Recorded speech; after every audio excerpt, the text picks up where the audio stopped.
ಸಮಸ್ತ ಕರ್ನಾಟಕದ ಜನತೆಗೆ ಕನ್ಸ್ಯೂಮರ್ ಭಾರತ್ ನ್ಯೂಸ್ಗೆ ಸ್ವಾಗತ. ನಾನು MR ತಳಗೇರಿ.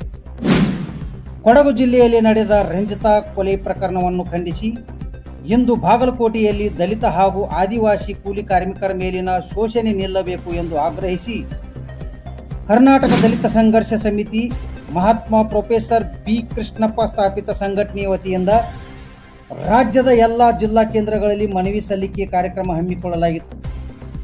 ಅದರ ಅಂಗವಾಗಿ ಇಂದು ದಿನಾಂಕ 11/5/2026 ಬಾಗಲಕೋಟೆ ಅಪರ ಜಿಲ್ಲಾಧಿಕಾರಿಗಳಾದ ಮಾನ್ಯ ಅಶೋಕ್ ತೇಲಿಯವರಿಗೆ ಮನವಿ ಸಲ್ಲಿಸಲಾಯಿತು. ಪ್ರತಿಭಟನಾಕಾರರು ರಂಜಿತಾ ಕೊಲೆ ಪ್ರಕರಣವನ್ನು ಸರ್ಕಾರ ಗಂಭೀರವಾಗಿ ಪರಿಗಣಿಸಬೇಕು ಹಾಗೂ ಮೃತ ರಂಜಿತಾಳ ಕುಟುಂಬಕ್ಕೆ ಸೂಕ್ತ ಪರಿಹಾರ ಮತ್ತು ನ್ಯಾಯ ಒದಗಿಸಬೇಕು ಎಂದು ಒತ್ತಾಯಿಸಿದರು. ಈ ಸಂದರ್ಭದಲ್ಲಿ ಸಂಘಟನೆಯ ರಾಜ್ಯ ಸಂಚಾಲಕರಾದ ಮಾರುತಿ ಇ ಹೊಸಮನಿ, ಜಿಲ್ಲಾ ಸಂಘಟನಾ ಸಂಚಾಲಕರಾದ ಲಕ್ಷ್ಮಣ್ ಹಾದಿಮನಿ, ಪರಸಪ್ಪ ಡಿ ಮಾದರ್, ಯಮನಪ್ಪ ಭಜಂತ್ರಿ, MR ತಳಗೇರಿ ಸೇರಿದಂತೆ ಹಲವು ಮುಖಂಡರು ಹಾಗೂ ಕಾರ್ಯಕರ್ತರು ಉಪಸ್ಥಿತರಿದ್ದರು. ಇಂತಹ ಸಮಾಜಮುಖಿ ಹಾಗೂ ತಾಜಾ ಸುದ್ದಿಗಳಿಗಾಗಿ ನೋಡ್ತಾ ಇರಿ ಕನ್ಸ್ಯೂಮರ್ ಭಾರತ್ ನ್ಯೂಸ್. ನಮಸ್ಕಾರ.